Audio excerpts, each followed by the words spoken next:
Hey, and we're back in. Right then. So today, folks, I've got Aaron Abbey. I don't know how you describe it. Long-time rival. I've shared the octagon, the cage with him twice now. We've shared multiple words back and forth. And we're just having a bit of a chat today. So, Aaron, how have you been? Strange times, weird times. What have you done to keep yourself busy? Not too bad. Obviously, a mad part in the world that you probably never thought you'd ever be alive for. Been staying busy as much as I can. I'm on the shielding list, which doesn't help the matter, but I've been still going out, getting me runs in, getting some training sessions in, seeing like close family, because obviously your mental health's important as well, and trying to do what I can online with some online classes as well, trying to like keep people active and stuff. Just trying How are you finding that with the online classes? Because I've been doing the same. Obviously, PT by trade. You do a lot of fitness yourself. I believe you're a PT, aren't you? You do a lot of that stuff. I don't really think I like it. I've never been one. I would never, if this situation wasn't happening, I would never do that. Anyway, because I think like part of being a coach is the social aspect of being with your athlete, being able to like be there with them, interacting with them, and obviously you can watch their technique better. You might need to like touch them in the right direction, point them in the right direction. There's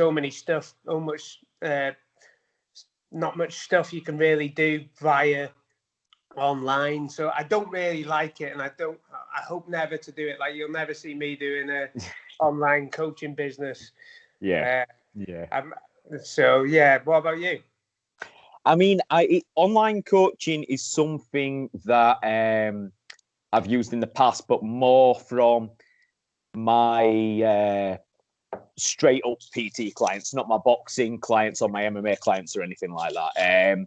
It's something that I've used as I aim to have them where they need to be within the first 3 months. The first month is relearning everything, yourself. The technique. They're doing squats, but squats are different, right, when they come to you. So it's something that kind of, to keep them accountable, I'll put them onto a bit of a coaching program afterwards. So for me, it was just the adapting to doing the video thing, which I find a bit strange. I'm quite a hands-on coach, like yourself. And when you sat there watching someone bob up and down on a camera for half an hour, it's like, I wish I could just grab your shoulders and, just do something. Yeah. So, because I be group ones as well, so I don't even have people on. So I do the class with them. Yeah. So like we do 2 kettlebell ones, and I'm quite fortunate as the people who've got kettlebells, they normally come to my classes. But there's a few people who have jumped in on them who were like friends of friends from like different parts of the area. And I'm like doing a kettlebell swing, and for all I know, they could be doing something completely different and not have a back the next day. That was something that I came across, actually. A few people, they were like, you find that now people are at home, they've got more time, and the people who've been furloughed and so on, they've got a lot more time. They want to get into something that they haven't done or they haven't found time for, which exercise is great. We all know the benefits emotionally, mentally, physically of exercise. So it's great in a time like this that people can jump on the bandwagon. And, hopefully they've had enough time to make it habit instead of just like, dipping the toe in. But you get someone who jumps in a class that you've never coached and you've never had that physical interaction with. They don't know your style. Do you know what I mean? So it could be something as trivial as doing crunches and, keeping your lower back imprinted in the ground and stuff. So you've got that constant tension, and they're like flopping up and down, and it's kind of hard to, pick them out of a crowd, especially on the camera as well. Like in a class, I could walk up to them and whisper in their ear. I'm calling them out in front of like 30 other people or 10 other people or whatever, just like, push you back into the ground, love, So it's been a bit difficult. It's been a bit different. One thing that I have loved is, yourself with the MMA, with PT, and it's very unsociable hours. So I'm getting to be home and see that side of the world a bit. Be a dad, do the washing up, vac up, do that stuff, which is pretty cool. It's nice. I don't know how I'm going to integrate back into society after this. Yeah. So, yeah, like the thing that we've one thing that I did want to say, yeah, you were one of the people that I thought of straight away, like when I had a couple of clients that were on the susceptible list or whatever it's called, that had to do an instant 12-week lockdown sort of thing. And I thought, bloody hell, like with all the battles you've endured and stuff like that, and I bet you're just thinking, not another test. Like, to be fair, like as it's gone on, the more I've like seen into like the survival figures and that, I'm not so worried. It's more just frustrating. Yes. Like at the start, obviously you got to play by the cautious. You don't want anything again. Like you weren't sure of the risk, but the longer it's gone on, I'm seeing like the statistics and the health factors and like the chances of dying if you get it. And I'm thinking I've been through much worse. Don't want to be spending my life locked up when I could be out doing. Life's about living, really. And for me, like everything I've come through, like these are my prime years, and I don't want to be stuck in lockdown. No. Well, I've got a couple of friends actually from my ex's family who we're still on very, very good terms. I know, I know of him. I actually coached one, and he's got cystic fibrosis himself. So I've been chatting to him. He's locked away in what he calls his box, and it's horrible to see because it's demoralizing. It takes away so much. It's like for myself, I can get out on the runs and stuff. Yeah, he's probably tried to introduce.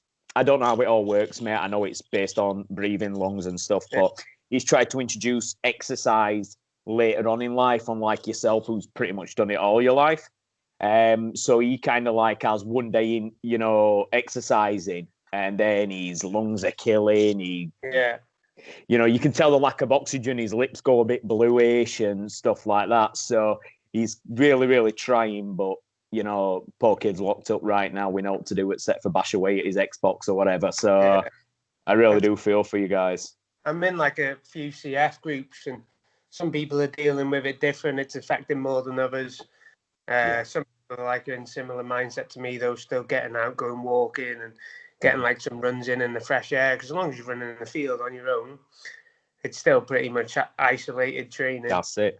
That's it. But I think sometimes you got to weigh up the risk to reward, and if it's not mentally healthy for you to stay inside, and it's not physically going to benefit you, then I think you can make the rules a little bit. To be fair. Yeah, and illness aside as well, I've seen so many fighters, and probably all the fighters that are coming towards the end of the fight career really suffering with this whole locked up thing, and really kind of taking a rebellious attitude towards it.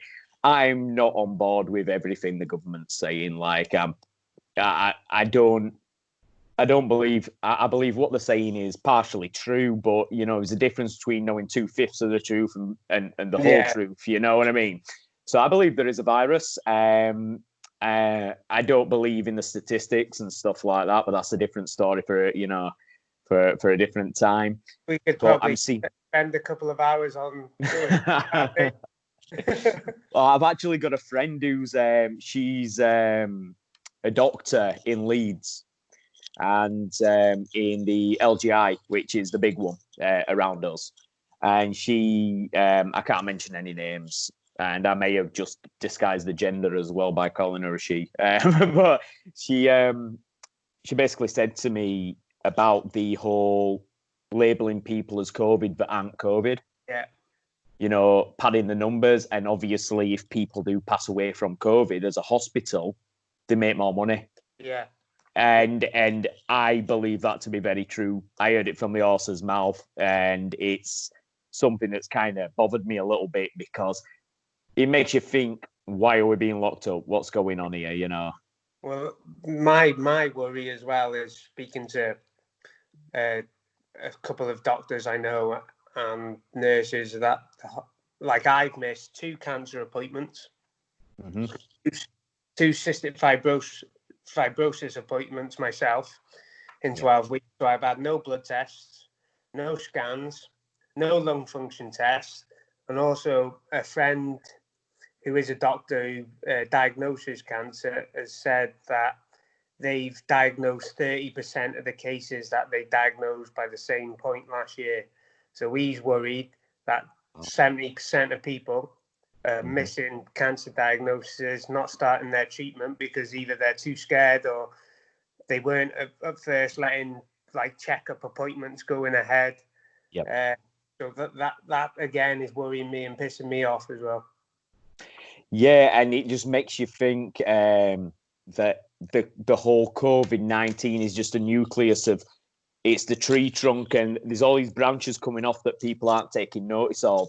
Yeah. And they're the important, once this blows over, they're the important ones, right? You know, they're the ones that if you don't jump on the treatment and the diagnosis and the treatment and so on and so forth as soon as possible, you know, it's not great. Like I were lucky. My auntie, she had breast cancer, stage 3, many years ago, and she beat it. She overcame it, and then she got diagnosed with something else cancer related just before the whole lockdown. So they managed to. She'd actually had her operation. Yeah. About 2 weeks before we officially went on lockdown, when doctors all closed the doors. So you know, you count your blessings, don't you? And you're thinking, if that had been 2 weeks other side, that wouldn't have been happening. And, you know, I think you just got to be grateful for small little victories in this. Yeah. But on to the important things. Danny Missin, Aaron Abit, part 3, I guess. We're face to face. You can't physically hit me. I can't physically cut you again. I guess... even on a loss, I cut you open. You've got that paper skin, but you've got that warrior spirit. So I remember laying next to you after getting his checkup after ACB won. He was like, "Can't believe you fucking cut me again." Like, apologies. I've got the sharpest elbows in Yorkshire. But anyway, I just want to talk to you a little bit. So we're taking it back to the first fight, okay? Yeah. The lead up to the first fight, we didn't really know each other. We probably knew of each other. I knew you were linked with Menga. Yeah. And he kept on making jokes about you dropping to flyweight or something, or no, strawweight. And you were like, I can't do that. Yeah. And there was a time when I were actually making 54 kilos, believe it or not. That were a bit of a mad time. But anyway, I'd come off the loss to Mike Berry at Bama. I'd had a pretty good showing until the head kick changed it. I believe I had him hurt by a liver kick and I was chasing him about, got a bit too greedy, walked into an head kick. You'd come off 2 very different fights. So there was a Mick Gerard fight, which was an absolute bloodbath. And I think I knew what I was in for then when I got offered you, because I was like, that guy must have lost about 6 pints of blood there. And he carried on going to the bell. Like, he went so, like, I was already a fan. I mean, it's hard to hate anybody in this game. We're all fighting for the same cause and stuff like that. I was a big fan of yours. I was thinking, my goodness, if I'd have come off the back of that, you know, I'd have been walking out my head held high. I know you take a loss to heart. You're a competitor like myself. And I think it hurts. But then you came back and you won one. I looked it up earlier, but I've been hitting cranium too many times. Who were that against? Scott Gregory. Oh, yeah, Scott Gregory. So that were an interesting one for me because I knew you liked jiu-jitsu. Yeah. And I did wrestle with Scott. I used to go up to Bolton every Tuesday, Thursday and wrestle with Scott. And I thought, if Scott gets his wrestling off, you know, and starts throwing that ground and pound, I think he's got a chance. Yeah. But again, you defeat the odds and you turn it around, you get a nice little slick win. I think it were an armbar finish. Yeah, armbar finish. I ended up going for the takedown myself rather than wait for him to aggressively wrestle. And I think I dropped and rushed trying to take his back, fell off his back and ended up on my back thinking, fuck, what have I done here?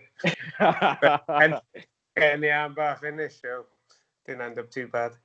Mate, and that's the thing about MMA. There's so many different avenues to go. I think that's why I've stepped back from it a little bit as well, because there's just so much to train. And having 2 kids and all that, it's having a business. It's like I still want to be involved in fighting, but I think if you can't dedicate yourself to the full thing, it's a dangerous sport.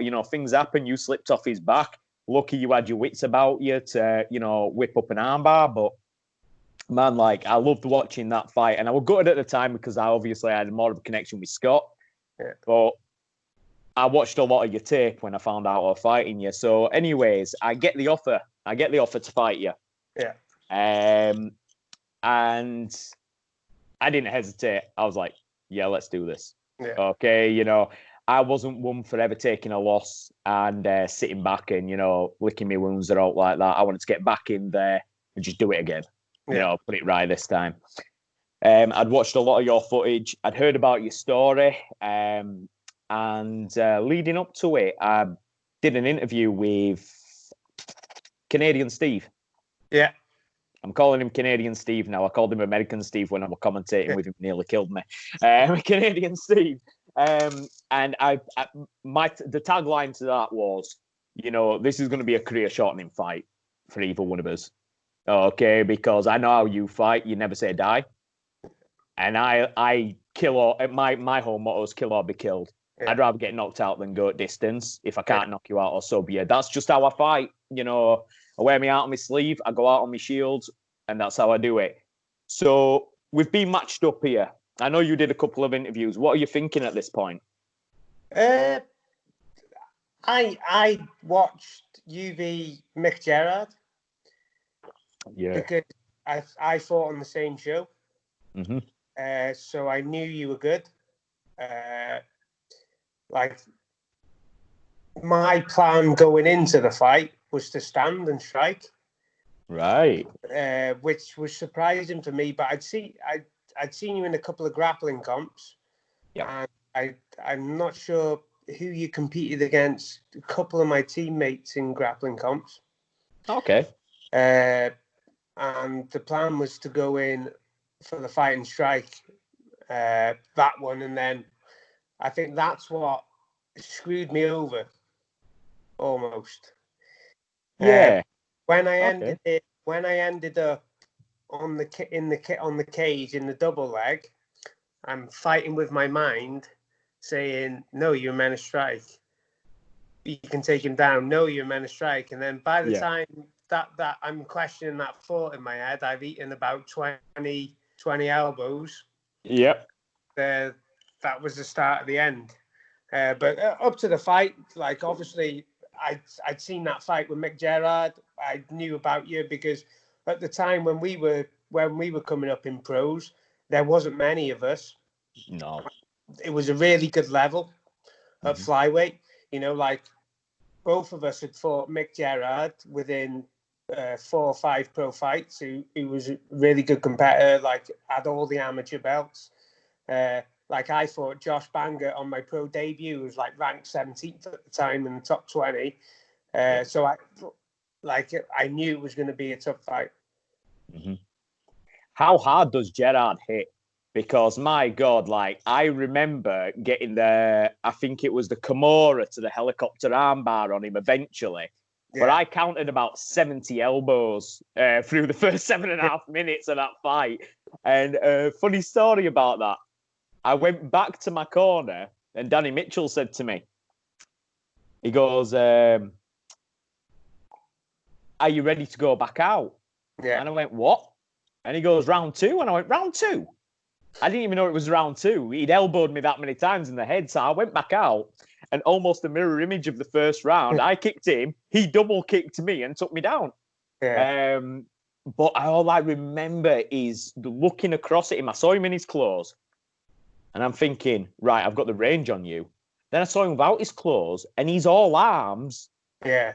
And legs, his body's that big and his head's attached to it. There's no neck there. So I'm thinking his choke's out at question. But he hit me. And I felt like I was on a sinking ship. Now, I've never been caught in a ground and pound position where I've actually been rocked. Yeah.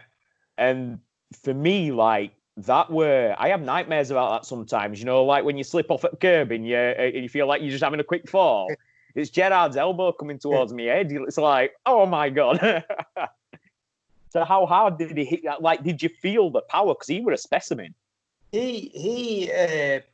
I had a really good first round, but then at the end of the first round, he caught me with an elbow from the bottom and just cut me open. And within like a minute or two, I was lightheaded. I think because the amount of blood I lost. Yeah. And then that's when like the game plan started to like go out the window. He started becoming a bit more patient as well. Yeah. Because for me, I wanted him to be aggressive, so I could level change on him. But after the first round, when I got the takedown because he was over aggressive, he's gone and adapted in the second, and I haven't to the situation. And I've chased something that wasn't there. But that was for me as well, and like a big learning curve, because that was something I would rather have learned at amateur. Because I felt like that was a thing for us as well. Then, like we were going in. Like I had 16 fights at amateur, didn't lose one. I had some tough fights. Like I fought like heavier weights and fought some good guys. But when we jumped up into pro, then it was a step up. You were going from like part time to full time, whereas now the amateurs coming up these days are like already full time athletes, and the standards are great and the sport's good. That's why I enjoy matchmaking now and working on like UKFC and stuff. But yeah, like going in, like we were already fighting the best straight away. Like you look at Scott Gregory, and he was like a Team GB Olympic wrestler and stuff. Commonwealth. Commonwealth. And you're going in and you're having them fights early in your career. And I think that was it with Mick Gerard with me. He cut me in the end of that first round, and like I was just pouring with blood. I think like his white shorts were red. Yeah. There were a lot of blood there, mate, and I were watching it. I don't usually cringe at a fight, or up until that point, I didn't usually cringe at a fight. But it were like one of those. I was like kind of watching it like that, and I'm thinking to myself, "Look at all that blood!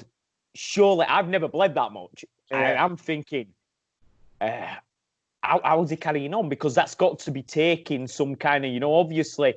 We know as fitness professionals and fighters that when something like that happens, adrenaline increases, energy, is not preserved, it's wasted. White blood cells are firing off to try and, do what it can to stop this bleeding. But there were a lot of blood, and I'm thinking to myself, wow, like, how's this guy still going? But you're right, the game plan did change from that end of the first to the second. So obviously it comes to fight night. I think we flew under the radar a little bit. I think the commentators knew what they were getting into. I've had a good relationship with Aaron Chatfield for a long time, and he knew the kind of person I was, and it didn't come down to fighting. It came down to what's in here. And obviously, you had a reputation, like you say, undefeated at amateur. You'd only taken that one loss off Gerard so far. You said you were thinking about coming to stand up with me, which is crazy because I actually started off as a boxer in MMA, but I was fighting the old semi-pro rules that I started having to learn how to submit people because they were taking me down so I couldn't hit them. So, I then became this submission fighter, and I honestly thought you were going to come out of the gates, double jab takedown or something like that. And I'd been warming up, uppercut, hook, cross when you enter for it, or if you enter on the other side, just palming your shoulder, switch knee. So when you came out and stood there with me, I'm thinking, right, okay, this is from my game plan out, because I was looking to fight off the back foot and, hopefully you'd come at me. So I threw two of the most piss-poor jabs I've ever thrown. Like, all I did was drill wrestling and grappling leading up to that, and, the odd Thai session. And I kind of didn't even really step on the second one. And I missed you with everything. And then you come dashing in for takedown. I go to throw that knee thinking, it's finally here, but it's caught me by surprise. You were already on my hips by then. And, you know, like you say, a lot of elbows went in. Apologies. I know a couple of them. I'm going to admit it out loud now, right? This is for the world to see. I know a couple of them hit the back of your head. They weren't intentional, right? I know a couple of them did. The referee warned me. It's hard. It's hard to get that angle. You know how it is. And it's like, even when you're like, you know, someone's scrambling or moving or tucking the chin and stuff, someone's going to hit back of the head. But just to clear up any, you know, there were a lot said about that. I did hit you with a couple of elbows to the back of the head unintentionally. And from then, you seem to go into survival mode for me. Yeah. Yeah. Like, what's running through your mind at this point? Nothing. Absolutely nothing. It was basically just surviving. But I was too stubborn. So, do you remember the point where you stood up and like broke free to let me stand up? Yes. I should just sat there. Yeah. And I rushed to get up. There's blood everywhere. I'm rocked. Yep. The Yep. canvas is shocking. Yeah. And I'm slipping to try and stay up. But if You I are. just sit there, like, you might get back on top of me. The ref might stand me up, but a few seconds later, I might start getting my feet underneath me. But like, all that's going through my head is get up. This is fight. Like, yeah, you know, like, I'm the type of fighter that if I'm standing in front of someone and nothing's happening, I've got to engage. Yeah, definitely. Definitely. That's just my mindset, and I think, like, obviously, when you get hit with all them elbows, there's not like I'm thinking of some cunning plan. Like 4 minutes later, you're just in the moment, you're in the now. But I think the stubbornness killed me, because I think if I just maybe like take my time getting up, even on the takedown, like when I'm in and I'm like, should I go for it? Should I want shot? And then I'm meeting these elbows. Like, then I'm like, oh, I may as well try and finish it now. But I could have just separated and broke free. But then that's stubbornness. And I think like hopefully those lessons, like, I aim to pass on in the future to other people and stuff. But like, there's no like really cunning plan of going through my head at that time. Yeah. You weren't rope-a-doping me, I don't like that. I mean, a pretty brutal way to go about it if you were. So I'm in half guard on you towards end of fight, referring to that stand-up. And I looked and your eyes were they weren't fully there. You weren't Aaron Abbey that I met at the weigh-ins. Yeah. Okay. And a bit of humanity kicks in at this point, because I think my worst fear is dying in there, and that's what makes you train hard. My second worst fear is killing someone. Probably not even second. It's like 1A and 1B.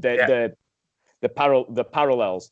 I'd never seen that before. I'd never seen that. And I made the choice to stand up and talk to the referee. You got up. The first one, you slipped on blood. It were a slippy thing. You see your front foot go from underneath you, and you kind of go into this weird lunge position. You jump straight back up, and then you stumble sideways. And I think that's when the ref made the decision. Now, many things ran through my mind for months after that. First of all, I was never the same. Okay. I was just never, ever the same. I remember waking up in the middle of the night and crying and thinking, I could have killed. What happens if that tough fucker had come forward and I'd have had to hit him with something? You know what I mean? What happens if he said he was okay, but then he ended up going to hospital and, you know, whatever. And it freaked me out, mate. It took away. I never, ever, if you watch any of my fights after that, right, and I took many losses after that, I never had that killer instinct. I always trained to go 3 rounds and win on judges' decision after that. That's no excuse. You know, I've had my ass handed to me and, you know, I've had some good performances, but just not come out on top. But I never, ever, like, even with the ground and pound positions, I threw punches and never really got into the habit of throwing elbows again.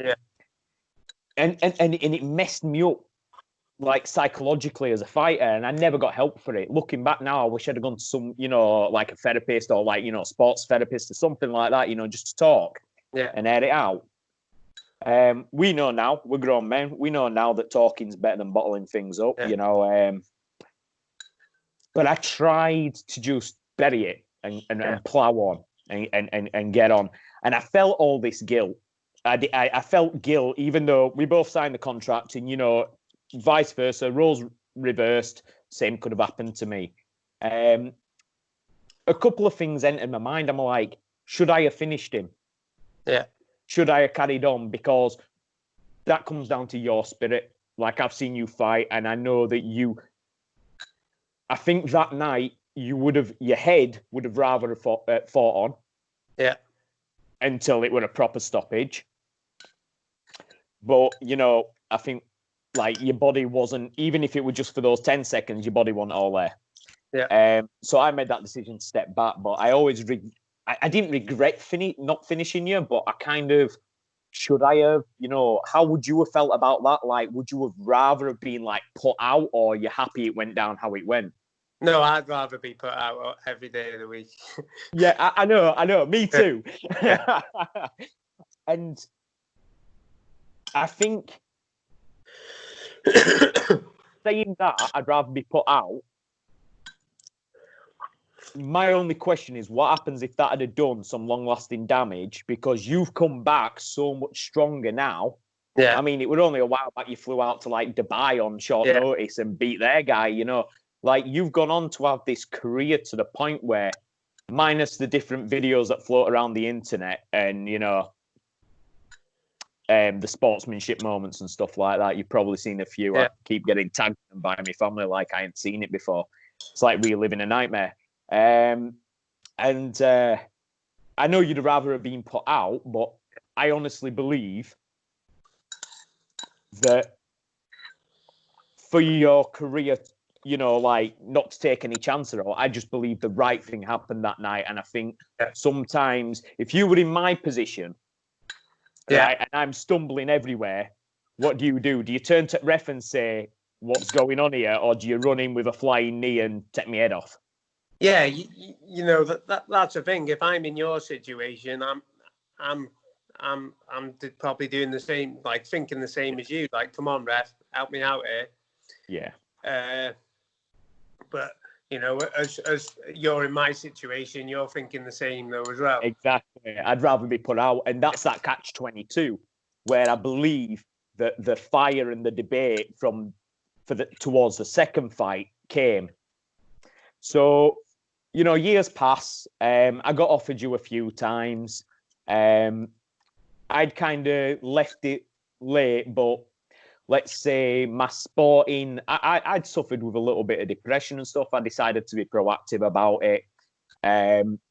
I know I'm not a big believer in just medication, but at the time I was so far gone that I'd kind of like, I had to have medication to be able to do my counselling.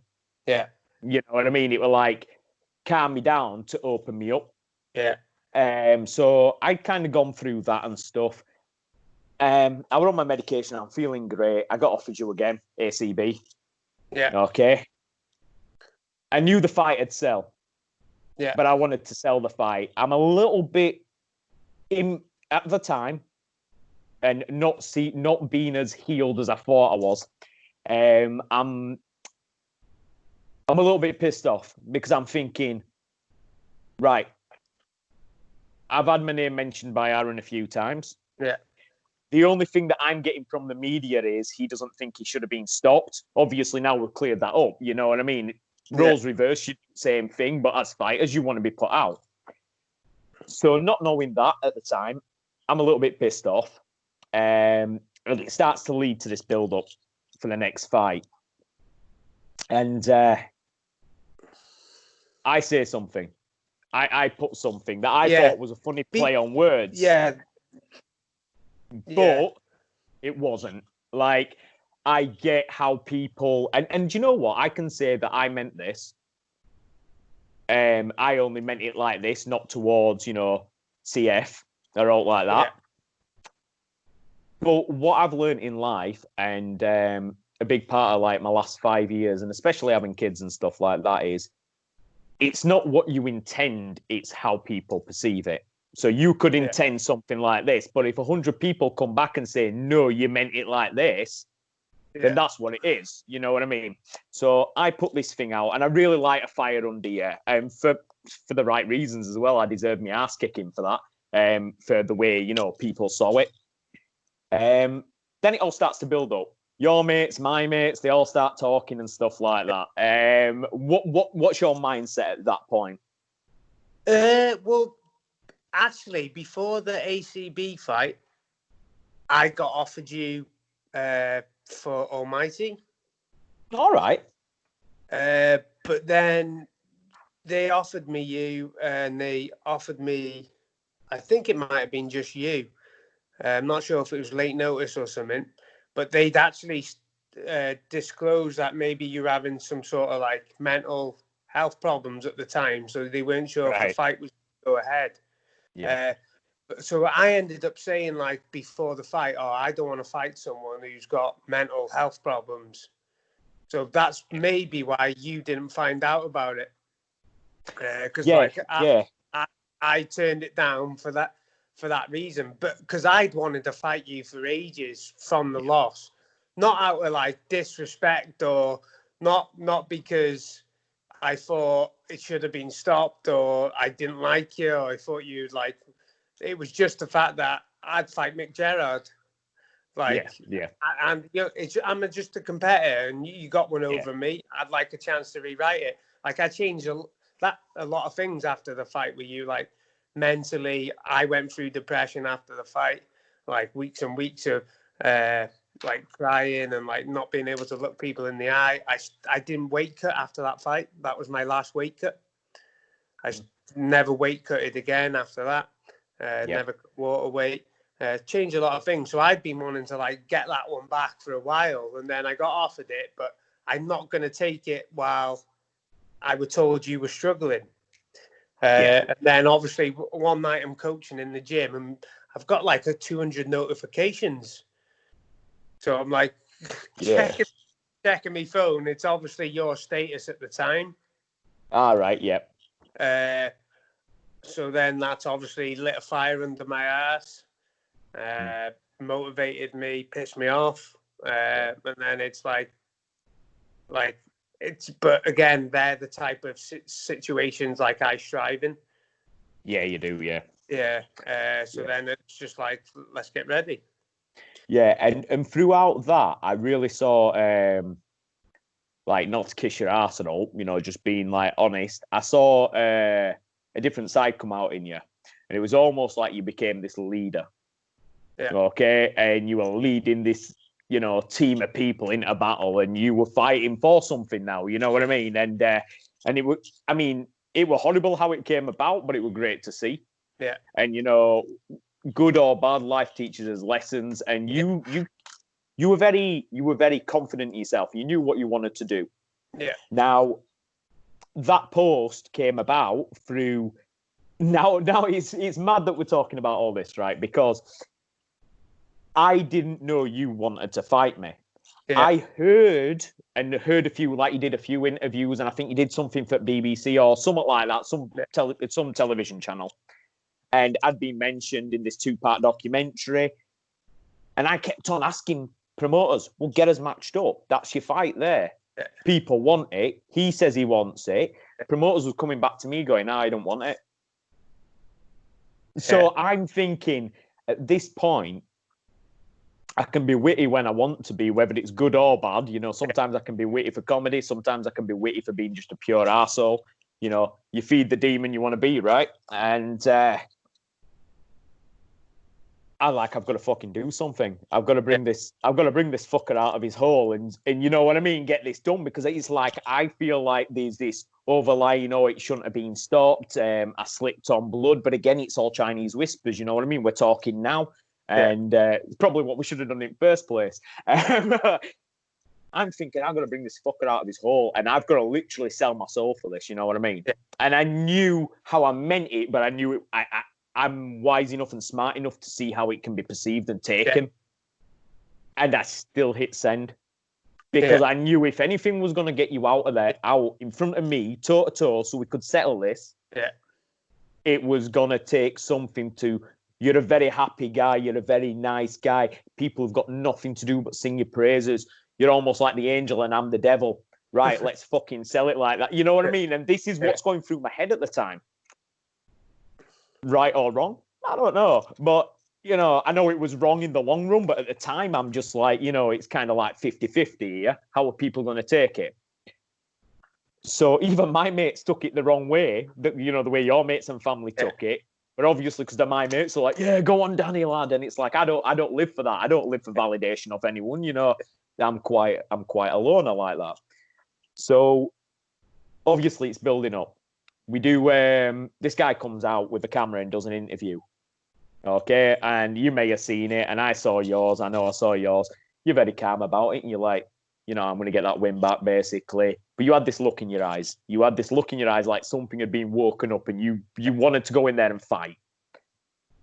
I were playing to the cameras and saying, I'm going to fucking end his career. Like, you know what I mean? I'm not that guy, but, you know, sometimes I can put on a strict face and go, yeah, I'm going to fucking end his career. He's fucking dead. Like, you know. So then everybody starts bombarding me with messages and stuff. I can't wait to see this fight. You know what I mean? Like, I must have sold more pay-per-views than anybody for that fight. And I think you brought more people than apart from Scott Askham. I think you were like the second largest attendance. So all this is going on. Is it like taking your focus off, or are you like focused on one thing right now? No, I'm. If anything, it's fueling my focus. Yeah. Yeah. If any, like, it wasn't like it was obviously in my mind, but it was only in my mind for a benefit. Right. Okay. Yeah. It would be like if I'd think of something, right, I'm going to go harder this last minute of this round, or I'm going to do that one extra round, or no, I'm not going to go with that guy in the gym. I'm going to go with that best guy over there in the gym and get this extra round. It was it was obviously there, and but it was extra positive fuel, if you get me, for me. Oh yeah, definitely. So I'm leading up to this fight, and I think I'd been training, you know, lightly and stuff like that. About 6 weeks off, I really picked up the intensity. Now I'd been pretty dormant in fighting for a while I was going through what I was going through. I knew that I was going to come back, so I always kept to, you know, like a toe in the door. Yeah. You know, and I'm training, and it's the first time training on my medication. Okay, and I got told. So at the time, it was this new drug that had been put in circulation, actually derived from an old drug called venlafaxine. Now, venlafaxine was in the old, I say the old days, but back in the 80s, they used to give venlafaxine out for people who had like split personality and stuff like that. Now, I don't have that. I literally, mine all came down to taught behavior from being young and social anxiety, believe it or not. So I'm on this venlafaxine. They brought it back out in a smaller dose, so 75 milligram as opposed to like the 300 that they were giving out to people with multiple personality disorder, borderline personality disorder and stuff like that. And I got told at best it'll make me hungry, but it shouldn't store any weight. But it had only been in circulation for months at that dosage. So now I'm looking back at it, and it actually retains water. So I'd made the weight that I'd go into my water cutter. Me and Chris Clark are in a hotel room. I'm in a bath, in a salt bath, sweating it out, and I think I dropped down to about 61. I thought it was just under 61, so I thought I'll wake up in 59s.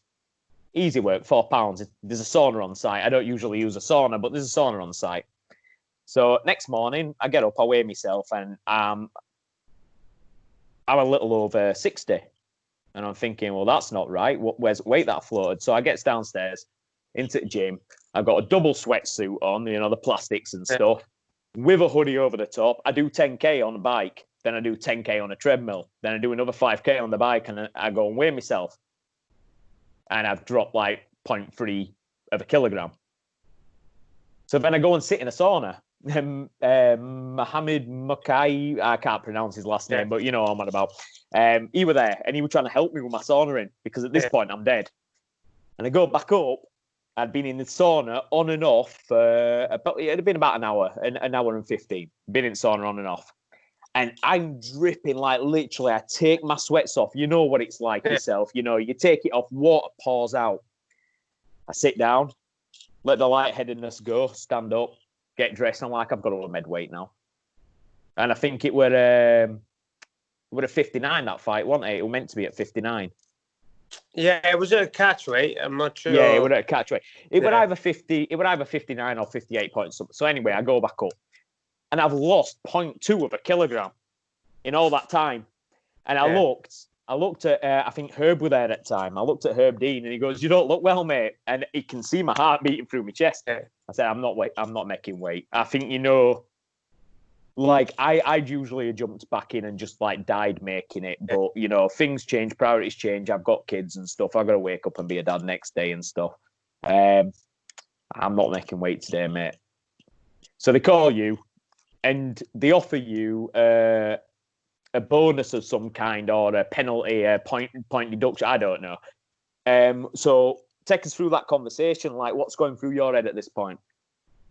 Well, I was just like, I didn't want the point. So like sorted that. And I wanted to fight. But then it's me trying to persuade other people at the time who were maybe, it's obviously a big fight. You don't want to lose to the same guy twice. Obviously, he hasn't made weight. I weighed in under and had breakfast. They were like, "You're walking around at like 58 kg at the time, you know, stuff in your face." He could be going in there 64, 65. But there's no way I'm not getting in that fight and having that fight. So you have the chats and then it's just go time again. Yeah, because I tried once because they told me straight away.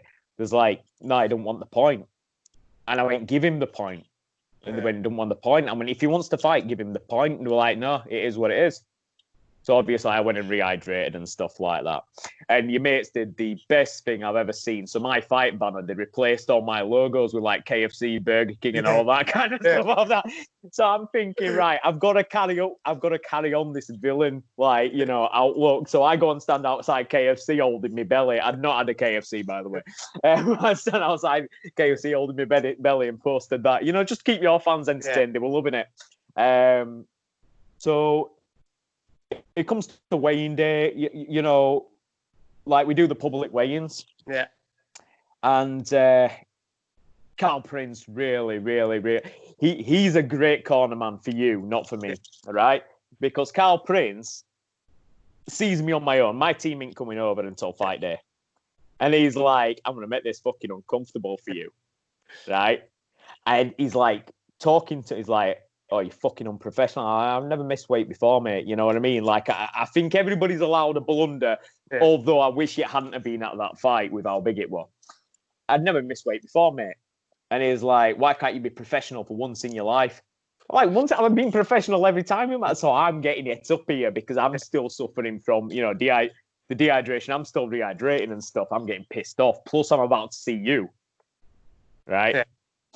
And we step out. I step out and I flex my muscles, what I had of them. I've never had biceps, so, you know, I'm all triceps, me. And I flex my muscles and I'm thinking, right, this fucker wanted this. Yeah. And then I see this thing that I've never seen in my life from Aaron Abbey. You come darting across. You don't show off to fans. I don't like that. You come darting across head to head against me. I'm thinking, fuck me. This guy's trying to punk me right now. Like, if I don't do something back now, I'm going to look a right dick after everything. So I push you back and I'm like, you want to fight? We'll fight now. Obviously, you know, we're professional athletes. I'm not going to fight you now, but I'm going to let you know. Okay. What was it? It was like a culmination of emotions from my side. But what was it from your side? When you saw me, you came. You didn't look at the refs. You didn't look at Herb Dean or Frank Mir. You weren't starstruck. You were nothing. You were just like literally zoomed in on my head. Like, obviously the status and the build-up Mhm. You made that fight what it was, how big it was, but you made it bigger than me. Right. So because like the things you said, I was representing more than myself. Yeah, you were. Like I was representing like the CF community and like people with conditions, and I was representing obviously my family and everything else. So it was just like that. It was just focus, and but it was like everything you did almost it fired me more up, but fueled it in a positive way. The way I channeled. That's why, like, I wasn't bothered about the crowd or. No. Like, obviously, I enjoyed fighting on ACB, but it was my third time on the show. For me, like, I don't care what show it would have been on for that fight, because obviously I was representing more than myself, and so that would, like, obviously it's getting closer, and I'm just focused. Yeah. And I think you pushing me and starting that just made me even more focused again. You know what? It's not a gift; it's a curse, mate. Like, I tried to live my life by treating people, how I'd like to be treated, and we're from a rough all round here, like many people's stories starting out. But if one thing that I can pass on to my kids is, whether you get it in return from that one person, treat people how you wish to be treated. Which was a big lesson that I learned from that fight. But also, I have this gift, if you'd call it that, of finding something, anything, and magnifying it. And really kind of, I can get a rise. If I want to get a rise out of someone, I can get a rise out of someone. Yeah. And I think it all got carried away. I did take it too far, and if I could change, so I'd have probably gone about it a different way. Yeah. Probably still as much of a dick. Yeah. But it wouldn't have been that. It wouldn't have been that status. Yeah. It'd have been something. I don't know. It could have been anything, but it wouldn't have been that. If I could change one thing. Yeah. The funny, obviously, you say your motives for doing it was because you were told I didn't want the fight. Yeah. But I wanted that fight since we had the first fight. It was just the time I got offered it. Yeah. I'm not sure. I think what had happened was I got offered it on Almighty, and then you pulled out maybe because you were having mental problems. Could have been. I think ACB was a few weeks later. Mm-hmm. So I got offered it you on that, and I was like, oh, or like ACB was like months later, and I was like, I don't want to fight if he's not right and stuff. Because like you said earlier, like I didn't want to like beat you and then something happened to you and stuff. Yeah. So that was the only reason maybe you were told I didn't want the fight, and then obviously I ended up, I think, fighting Conor Hignett. Yes. Yeah. And then obviously it come round again, and we settled it that way. But yeah. So like it was funny because I think I was talking to Brian Lacey. He was like the only person in the building that would talk to me. It was a weird time, but I had a gaming PC set up in me what you call it, in my room in a hotel. So I wasn't even asked, but Brian Lacey come over and talked to me. We got talking a bit and stuff like that, and I found out that was a weird one going into the fight, because I found out about your struggles with depression after the first fight, and how, because I think Frank Mir and Brian had been talking to you leading up to the fight, and I found out about that a day before the actual fight. Yeah. So then, obviously, being a relatively intelligent person myself, a light bulb goes off, and I start to think, this isn't what it seems. What we were talking about earlier about, it's better to know the whole truth than 2/5 of it. Yeah. And I'm starting to think, no, this isn't what it seems. He ain't been calling me out and thinking, you know what I mean? And say like, oh yeah, I'll fight him and blah, blah, blah. But then ignoring me and dodging me. Like, there's more to this than met the eye. And that's the problem with, media today, newspapers, stuff like that. But even like, social media and fighters media, it's designed to sell fights. Yeah. So you're only going to hear the juicy bits about me, but not the whole truth. You're going to hear parts that I have actually said, but not the part where I turn around and goes, yeah, but I think he's a fucking top fighter. Yeah.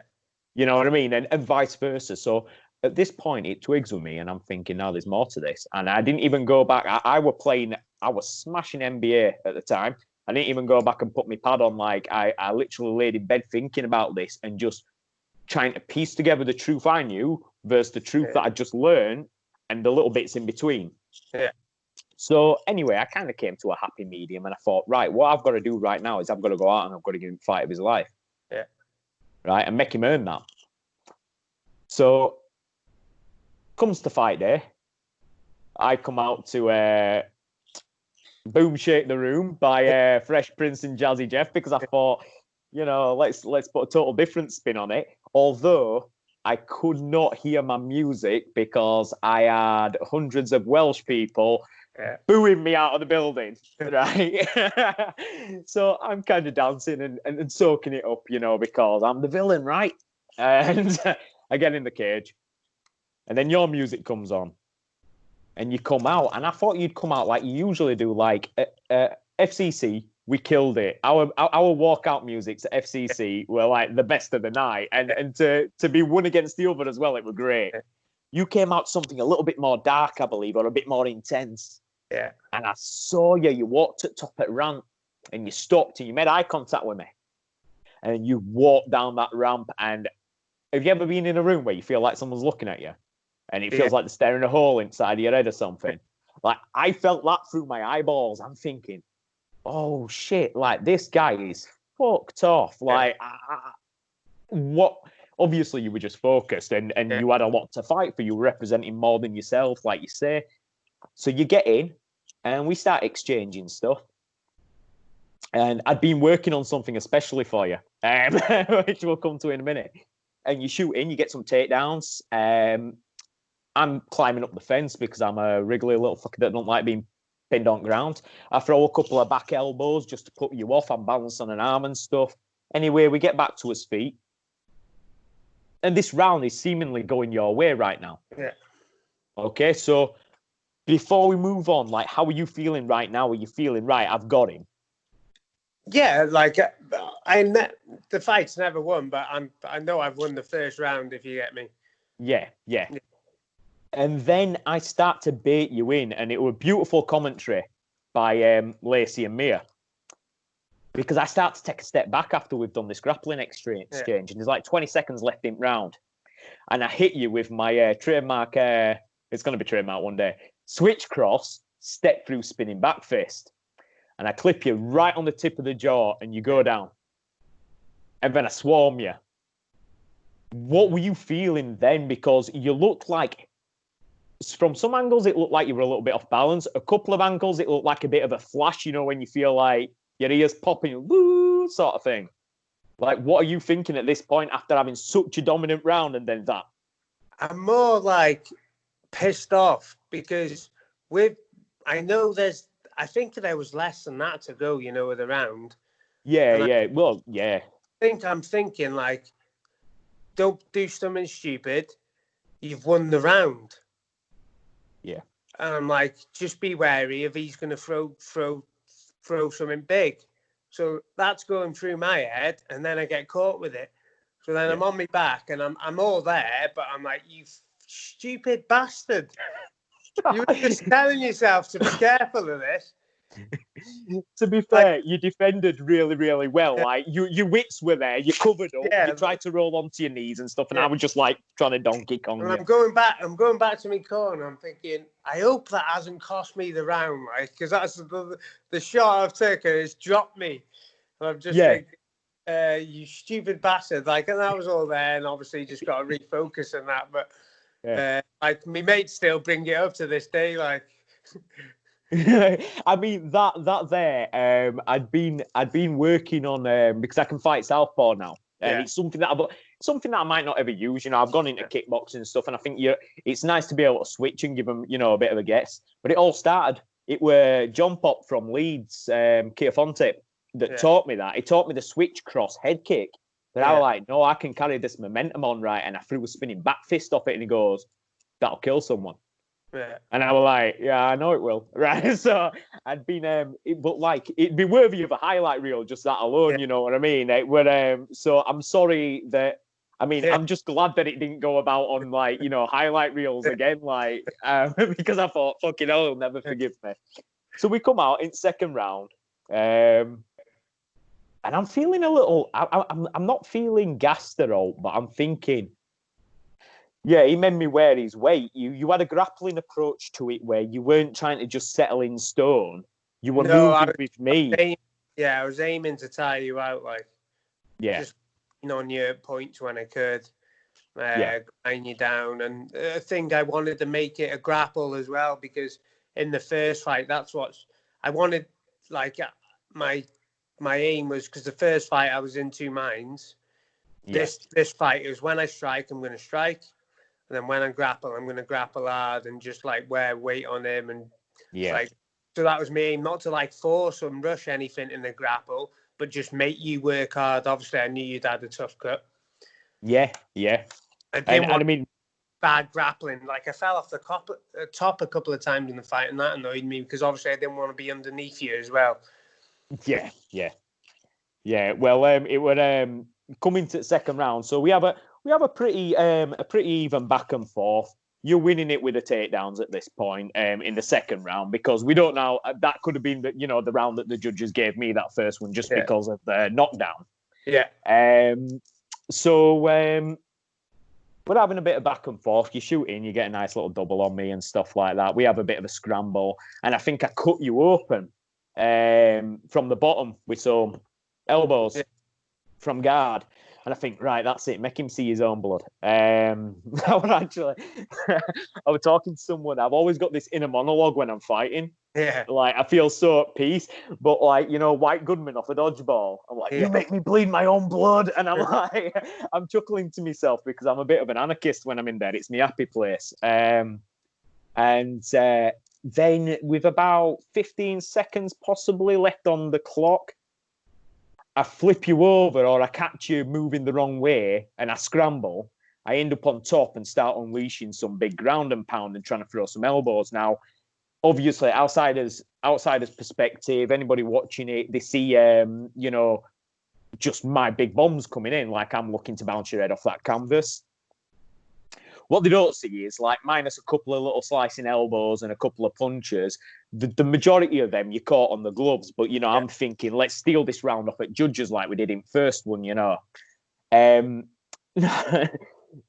mum and other half and stuff like that at the time was sat in the stands, two rows in front of your fans. They couldn't have got worse things.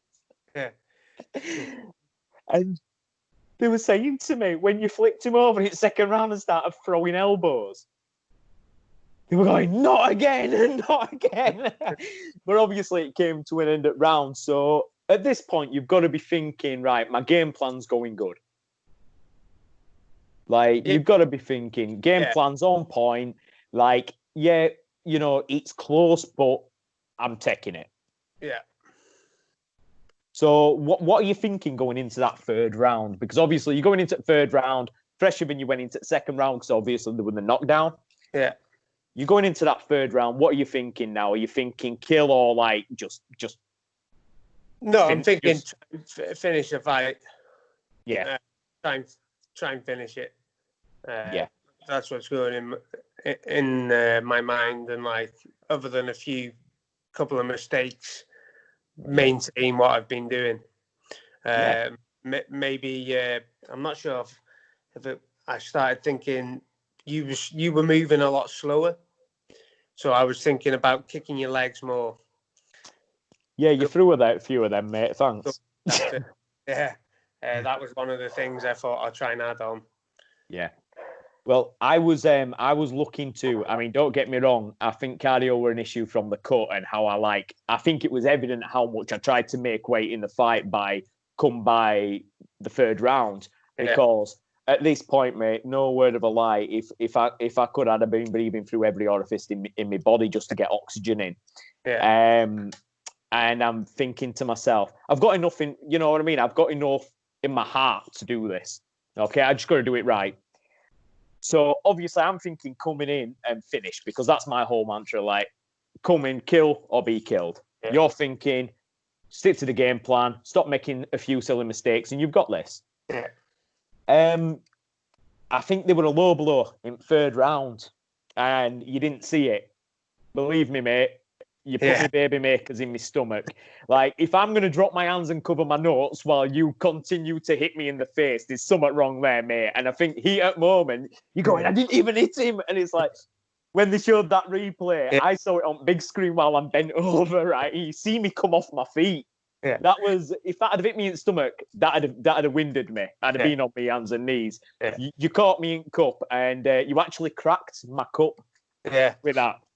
It didn't shard in, but there were a big split down inside of it, and I'm thinking, my goodness. So we come back out. You're obviously thinking he's tired here, he's getting a rest. Yeah. Right. I heard a few things you were saying to the referee, and I'm thinking, and your corner, Cal Prince was shouting, "Don't give him a rest. He didn't even get it." Yeah. And me being me and in pain, I kind of like, I'm on all fours. I went like that. The Cal Prince. I didn't help me case there, mate. The referees don't do that. I'm like, yeah, I'm good to go. So we come back out, and I think we exchanged a bit more grappling. And there were a pivotal point in that third round that I think could have either could have put me on the path to possibly stealing it. You know, the old boxing saying, you know, like I think it was Sugar Ray used to, you know, really blitz for the last 20 seconds and steal it round off at judges. And you've got me down in this weird position, a position that I would never advise deadlifting from. My head's pretty much on floor, my feet's on floor, you know, you're grappling, fuck out me ear. And I think, fuck this. And I just grab you by the legs, and this is my last ditch attempt. Yeah. Okay, I pick you up over my shoulder, I spin you around, and I dump you. Okay, your head whips off at the floor. I get a bit overzealous, and I jump on. And if I'd have kept a mount or something like that and maybe struck, you know, I could have had maybe a different scenario, possibly. Who knows? We're not judges. But in true fucking Aaron Abbey style, you managed to flip me over off a failed guillotine attempt. And we literally, you're in my guard throwing punches. I'm throwing punches up, and we look like Rock'em Sock'em robots until for the last 10 seconds. Yeah. Like, that bell goes. How are you feeling about that? Like, at the end of the fight, or the last 10 seconds, you mean? I mean, the last 10 seconds, the end of the fight, you know, the finish line's it's in sight at that point, isn't it? Yeah. Not really much emotion going through at the time. Obviously, I'm trying to finish the fight. I'm quite good at staying focused, if you get me. Yeah. And I'm not sure if you were. I think you were talking to me at the time. Yeah, I was saying, "Come on, let's finish this strong," and I was slapping you. Yeah, that was it. So I'm just trying to hit you in the face as hard as I can while you're talking to me. And then obviously the fight finished, and that was it, really. Yeah. So I tried to embrace you a little bit, because obviously it was a weird time to try and give you a hug, mate. Everything going on, right? The things I've said. Yeah. And you're thinking, this fucker's trying to hug me. Like, but going back to what I said earlier, I'd found out basically the other half of everything going on. So at this point, I'm like literally full of emotion for you. Yeah. And I tried to embrace you and give you a hug. You're like, get the fuck off me. Right? You walk off and you're like this. Right? And I'm like, at first I was a bit offended. I'm like, what the oh, yeah, actually, I deserve that. Right. So it kind of comes round. I come across and I was like, look, man, I told you there and then. As a fighter, you know the way it goes. Yeah, you have a different perspective when you look back on it and you think, I could have stolen that round. You know, it was a close fight. I think 4 out of 5 judges gave it, I don't even know, the bloody 29-28 or something. Yeah. I think one gave it 29-27. Yeah. I don't know where that came from, because minus me dropping you, it would have fairly close fight. I was scrambling, you were scrambling, you were getting the takedown, but I want to say there were ever a 10-8 round in there. No, I don't think. I think 3 out of 5 give it 29-28. 2 give it. There were a 2-point swing in it, a 29 and summer. Yeah, two. Like, I just think, obviously, I think that the takedowns and the grappling advantage. Yeah. Were fight. I think the 2 that gave you the first round was because of the knockdown at the end. Yeah. The fight. Yeah. Definitely. And it's a weird system having 5 judges, but I think it's a better system because there's less room for error. So we're stood there in the middle, and I've kind of gone to you and I said, look, man, well done. You won that. Yeah. I said that to you in the cage. Yeah. And I went along and I shook everyone's hand. And Steve Nightingale pulls me in, and as we're shaking hands, he goes, see, you can be a nice person, not a dick all the time. I'm like, I know I can, Steve, don't worry. Right, so we go into the middle. And they read out the scores, and they sound pretty accurate. There were a couple of wild ones out there because I just think, I think we get accustomed to watching UFC and stuff like that at major shows. And I don't think any round in there had been scored a 10-8 for anyone, in the UFC. But ACB, they have a different setup. For a start, they have 5 judges. Secondly, they're from Russia. You know what I mean? They're looking for different things. They have a different criteria. So I'm stood there, and I'm convinced at this point that it's a close fight. Could have prayed for a draw, but I would just it's either going to be a draw or a loss. You know what I mean? It's it was a close fight. I did some damage. You controlled a lot, you know, and it is what it is. So I'm there prepared for a loss. And they read out the scores, right? And they raise my hand. Yeah. Go, tell me what you were thinking just then. To be honest, a lot of people ask me this. One, it's one of the maddest things ever, and you couldn't write it. But it's because straight away, do you remember where the announcer was in front of us? Yeah. The judges behind him and everything stood up straight away and were like, no, no, no. So I didn't even have time to digest it because I already knew they were like, no, no, he's won. And they were pointing to me straight away, if you get me. Okay. I don't know if you've seen him as well. Oh, so I didn't see that because at the time I'm stood there thinking, I got to fucking win. And then I kind of I looked around and then I looked back across at you. And at this point, you turned your back and Carl had gone out at cage. Yeah. Right. And this is a good thing to know because, obviously, for so long, I'm thinking Carl Prince goes running out and talks to judges and they come back in and turn it. You know what I mean? It looks, without knowing the ins and outs, it looks very kind of devious in a sense, you know. Obviously, now you turn around and it's the judges are stood up going, no, he won it. Yeah, I don't think Carl actually even went out the cage. I think he went over to the fence where the judges were standing up. Yeah. To say, oh, what are you saying? Because they were all pointing, going, no, no, no. And the announcer just read the wrong name. Oh, right. So it wasn't the scorecards were wrong either. It was just the announcer had cocked up. The announcers who cocked up, yeah. And what a fight to do that. I didn't get to digest it because as soon as they said it, they all stood up and were like, right. So obviously I'm thinking, don't get me wrong, my vision's closing it right now because I couldn't have even done 5K without dying at that point. Yeah. And I'm like, what? And I'm kind of startled because if you watch you probably watched the video back, I'm guessing maybe. And I get my hand raised and I look back at you and I went, no. Yeah. Yeah. Because you were saying no as well. And they were saying no. Yeah. It was when they it was straight away I knew something had happened because they were all no, no. Their arms, and then when the announcer went over, and said, it wasn't anything to do with the judges or anything. It was just the announcer fucked up the name, which kind of ruined my moment a little bit. You know, I think it just added to the tension because then when they brought us back in and they raised your arm.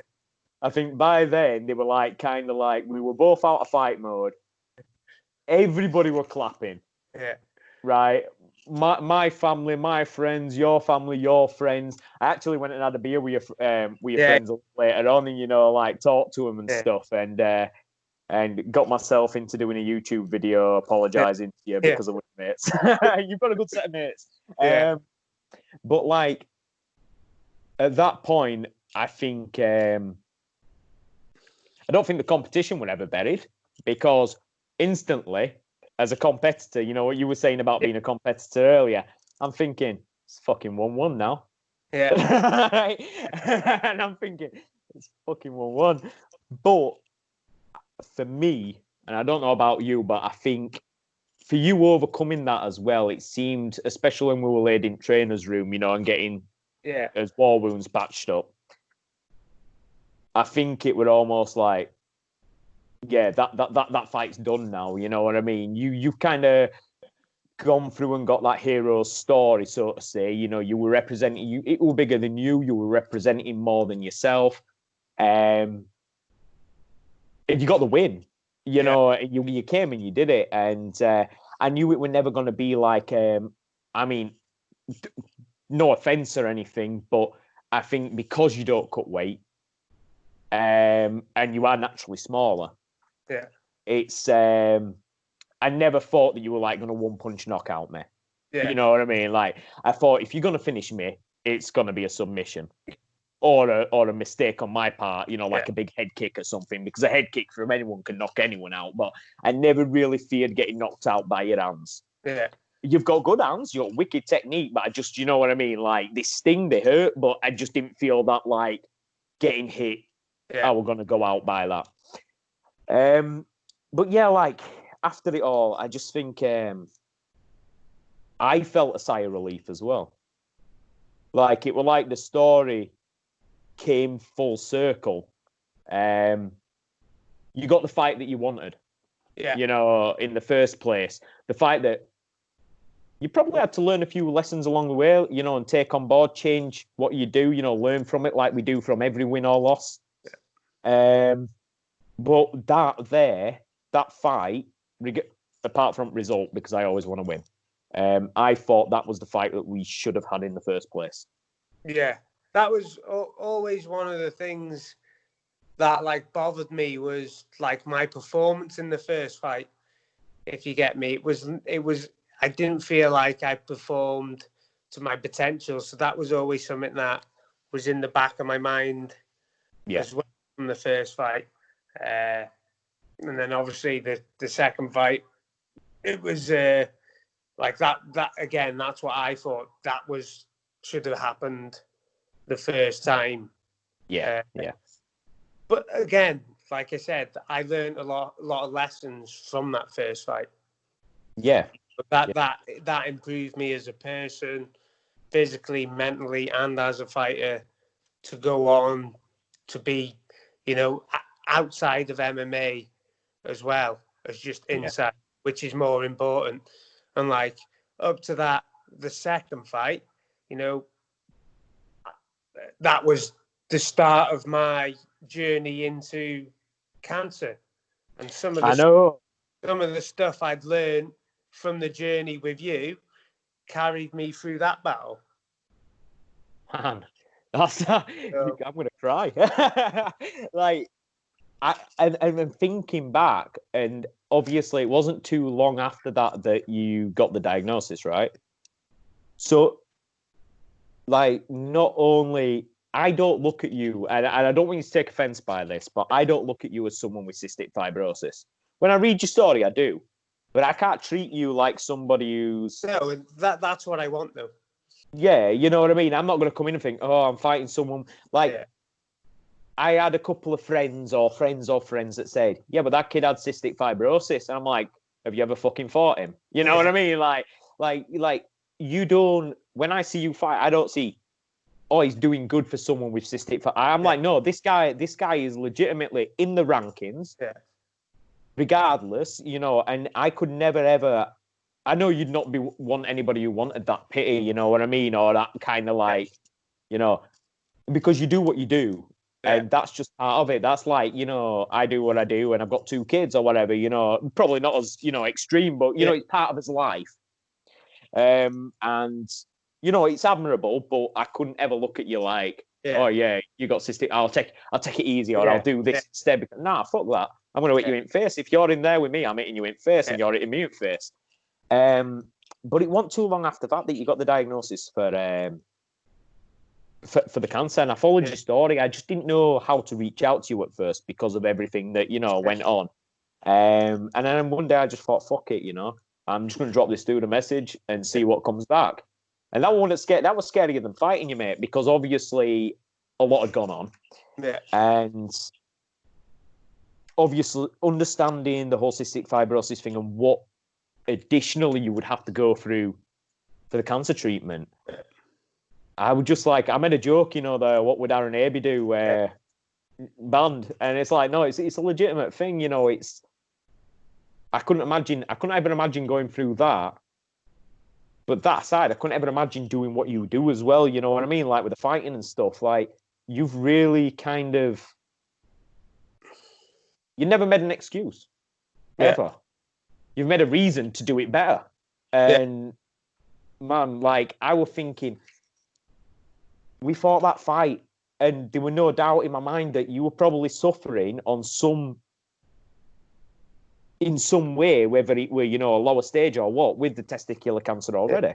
Well, I'd been for tests before, and then the week of the fight, I had pains in me back and me nuts, and I was just I assumed it was stress from the fight. I thought, oh, it's a big fight. Maybe it's giving me a little bit of fucking stress pains.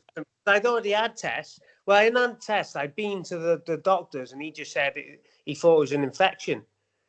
So he gave me antibiotics, and I didn't take the antibiotics because obviously I'm training for a fight, and I don't really believe in antibiotics that much all the time, especially willy-nilly. So I'm bin them. And then the week of the fight, it's obviously getting worse, and I'm assuming it's stress. And then obviously after the fight, it's I'm going out with a fight with you. I'm having a couple of weeks, and then I'm into this. But like I said, the things I've picked up from sport, from cystic fibrosis, from life through battles, with you, just learning and evolution. That's what helped me get through that cancer battle. That's why, today, when you asked me to come on the podcast, for me, there's no I'm not going to hold a fucking grudge. No. With anyone. Life's fucking about much more than that. And me coming on here with you today and us talking that shows what MMA is, and just with the people we're able to fucking put it and talk about it, and I'm finding out stuff, you're finding out stuff, and then to go through that cancer after it, that taught me again a lot more that hopefully I can take forward, and I'm not going to hold a fucking petty grudge over an MMA fight. Exactly. And that's it. When people say, "Are you scared of fighting him?" I'm like, how can anyone ask me if I'm scared of fighting anyone? Just stuff like that, and that's why tonight's been fun coming on here and talking about it and finding out stuff. And obviously, you're in a better mental health place now, and you've grown a lot over the years. I've grown a lot of the years, and that's it, really. Well, man, I've loved it, mate. I have loved it. It's great always, and we always say it. We always say it as humans. Oh, there's two sides to every story, but we never usually follow through, or few of us do. And being on here and putting this out there to the world, or anybody who's interested in watching it, it is literally, you've got your life, you do your thing. I still, to this day, want you at some nuclear testing ground, because I don't think a nuke could take you out, mate. Right. But you've got your life and you've got your things. I got my life, and, I'm blessed, you're blessed. And just this hour or so has taught me and reassured me that, you know what, there is two sides to every story. And if we got caught up in a fight, but sometimes when you believe there's two sides to every story, for anybody watching this, if you just stop and go, right, let me find out that second side, maybe things wouldn't get as escalated. Yeah. It served the purpose for us. We had a wicked fight. Yeah. Yeah, and like for me, it was never personal from the first fight. It was I know. just the better of me. But then the status made it Yeah. personal. But then Yeah. that motivated me more and focused me more. But I'm not going to sit here to this day and be like if you ask me what that status said now, I fucking can't even remember me because Mate, that's it haunts me. like it's gone for me. And Yeah. like it did. We fought on ACB. We had a good fight. Uh, I managed to avenge the first one, and I think, and just grow. And then obviously after that, I had to take 2.5 years out of the game or 2 years out of the game, and then like I'm back competing now. I know you've taken a step back doing kickboxing and coaching and being a Yeah. dad, you know. But we're healthy. Life's good, mate. That's it. We're all smiles, and we've got things every day. You know, it's Dominic Cruz, the attitude of gratitude. You know, we've got things that we're grateful for every day that we're blessed with. But I will say this, right, and you can laugh all you want. We're 1-1. So I'm thinking when we're 50 or something like that, you know, like Tyson's doing now, right? We need to get his flabby bodies out and stuff like that, and have a struggle cuddle in the middle of ring somewhere because it's no, man. Like as far as I'm concerned, I think this tonight's ended a lot of it. You know, and you're in a different place now. You've outgrown me in MMA. We took each other on the first time when I was pretty much at my peak before I encountered battles. And it just goes to show your fortitude as well, because I encountered battles and look at my record, I took a downwards turn. Yeah. You encountered battles and look at your record. So I just think sometimes if I could aspire to be a bit more like my idols and, you know, people that I see like yourself, real life superheroes, you know, they're everywhere, they're around us. We don't have to idolize rappers or models or anything when we've got people like yourself and I don't know, Margaret down the street who's, you know, going through whatever. So like it's really kind of like it's just filled this with a lot of joy. Okay, so I'm gonna leave it at that, pal. Yeah. Absolutely loved it. Have you got anything you want to say before we go? No, just thanks for having me on. Hope the podcast goes well, and hopefully we get out of this situation, and we can move forward with our journeys. Definitely, pal. Definitely. Well, you have a good night, and thanks again, pal. Yeah. Like, loved every second of it. You take care and stay safe. You too. Thanks.